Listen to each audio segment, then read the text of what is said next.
Hello बच्चों, let's see this question and here this question says what are the various right available to consumer in India? Explain in detail. Question आपसे बोल रहा है कि India में consumer को कौन कौन से राइट्स मिले हुए हैं उनके बारे में एक्सप्लेन करना है, डिटेल में आपको बताना है। देखो सबसे पहला राइट जो है वो कंज्यूमर का वो है राइट टू सेफ्टी। सेफ्टी का राइट यानी कि आप जो भी सामान खरीद रहे हो वो सेफ होना चाहिए। इसके लिए गवर्नमेंट स्टैंडर्डाइजेशन का प्रोसेस भी फॉलो करती है और जिसके तहत जो भी आइटम होते हैं उनकी सेफ्टी को इंश्योर करने के लिए एक सर्टिफिकेशन मार्क दिया जाता है। तो आप जब भी कोई सामान लो तो वो सर्टिफिकेशन मार्क देख के ही लो, क्योंकि वो उस प्रोडक्ट की क्वालिटी को इंश्योर करता है। ठीक है। Before buying a Before buying, a consumer can insist on quality and guarantee of goods.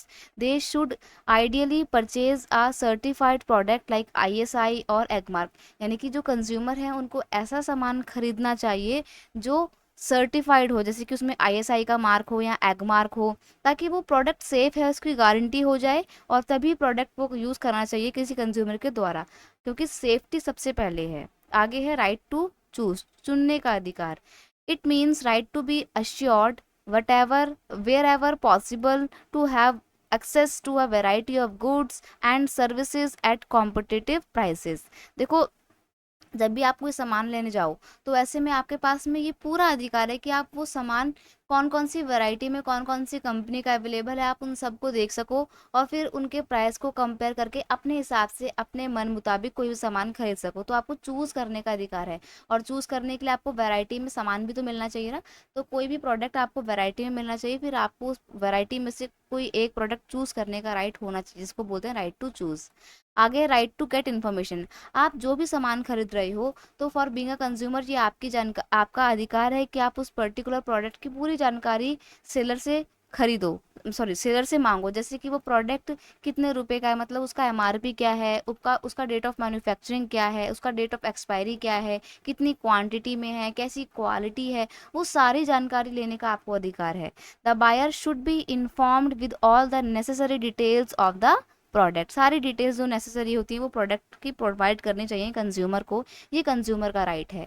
Next है राइट टू सीक रेड्रेसल। अब मान लीजिए कि किसी कंज्यूमर के साथ कुछ गलत हो गया है, कोई फॉल्टी आइटम उसको प्रोवाइड कर दिया गया है, तो ऐसे में उसको कंपनसेशन दिया जाएगा।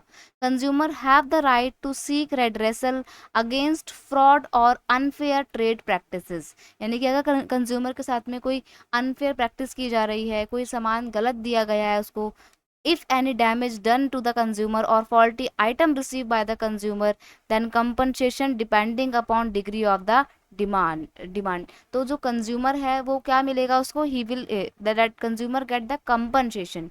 कंज्यूमर को कंपनसेशन मिलेगा और वो कंपनसेशन डिपेंड करता है कि कितना डिग्री ऑफ डैमेज हुआ है। अगर ज़्यादा डैमेज हुआ है तो कंपनसेशन ज़्यादा मिलेगा और डैमेज कम हुआ है तो कंपनसेशन कंपेरेटिवली कम मिलेगा। बट ये है कि अगर आपके साथ कुछ गलत हुआ है, फॉल्टी आइटम मिला है, तो आपको कंपनसेशन मिलेगा।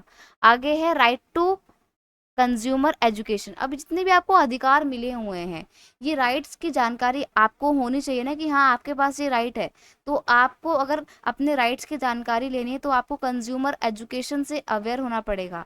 तो अपने राइट्स की जानकारी लेने के लिए आपको कंज्यूमर एजुकेशन प्राप्त करने का भी अधिकार है, ये भी आपका राइट है consumer education.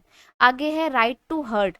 Right to be heard में आ जाएगा कि जैसे मान लो आपको कोई सामान गलत मिल गया है तो आपने उसके अगेंस्ट में केस कर दिया है कंज्यूमर कोर्ट में। ठीक है। तो आपने जो कंज्यूमर कोर्ट में केस किया है किसी भी फॉल्टी प्रोडक्ट के अगेंस्ट में या माल प्रैक्टिसेस के अगेंस्ट में ट्रेडर की, तो ऐसे में आपकी बात सुनी जाएगी। आपने जो भी केस किया है उसकी सुनवाई होगी। आपको आपका ये राइट है कि आपके केस की सुनवाई होगी। इसे बोला जाता है राइट टू बी हर्ड।